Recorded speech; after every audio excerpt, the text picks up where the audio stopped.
You quit at the exact moment it starts working.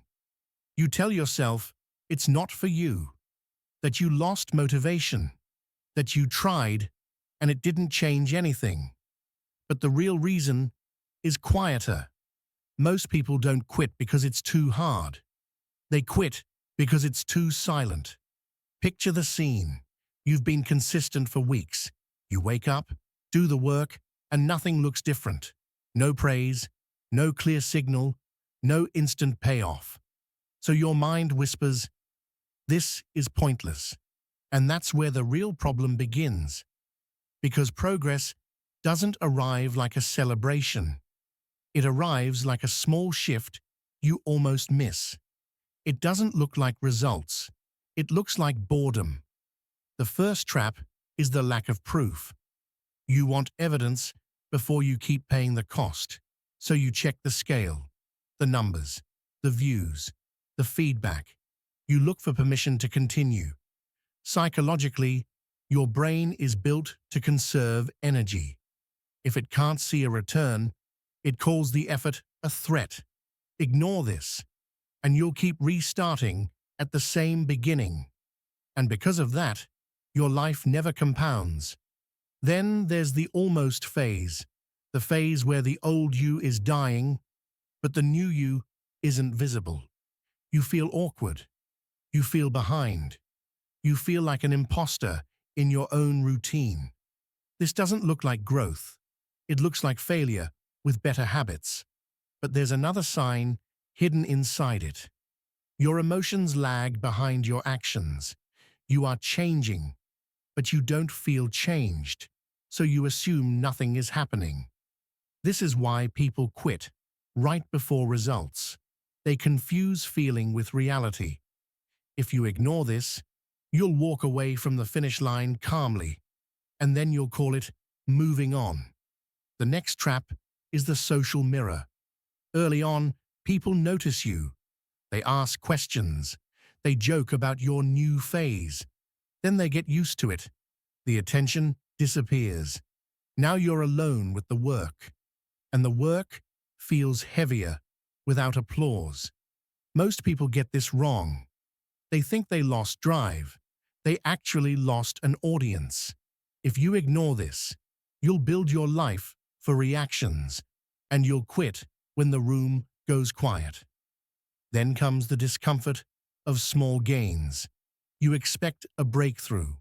Instead, you get 1% improvements, a slightly better lift, a slightly clearer mind, a slightly calmer response.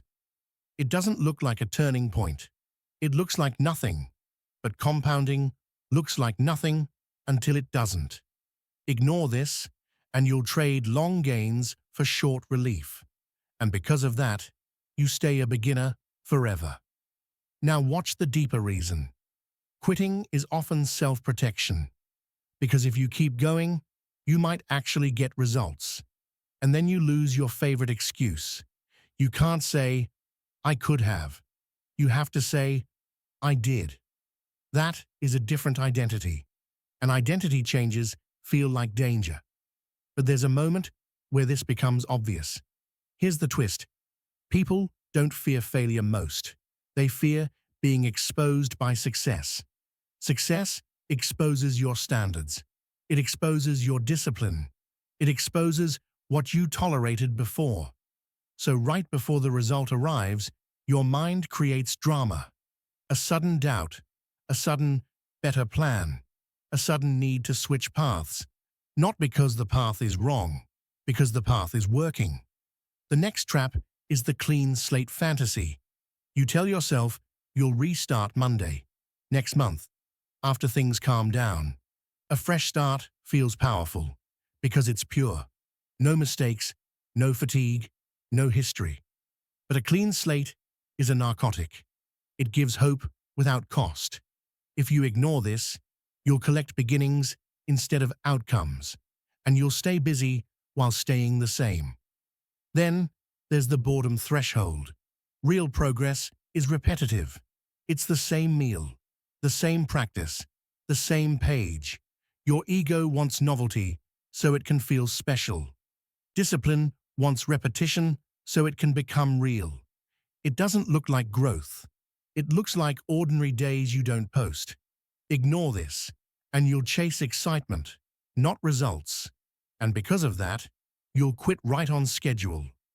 Then, your mind asks for drama to feel alive. If nothing hurts, it assumes nothing matters. That's why you sabotage calm progress. But there's one last sign before the payoff. So what do you do when the silence starts? You stop looking for proof every day. You measure less and you execute more. You decide on a minimum, you never negotiate. A small action that keeps the chain alive. Because consistency is not a feeling. Consistency is a contract. And here is the final piece.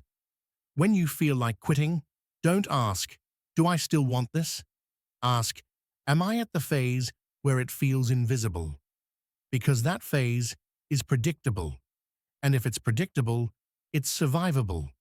You quit right before results because results arrive quietly. They don't announce themselves. They accumulate. And one day, the old version of you can't return. Not because you forced it, because you stayed when it got silent.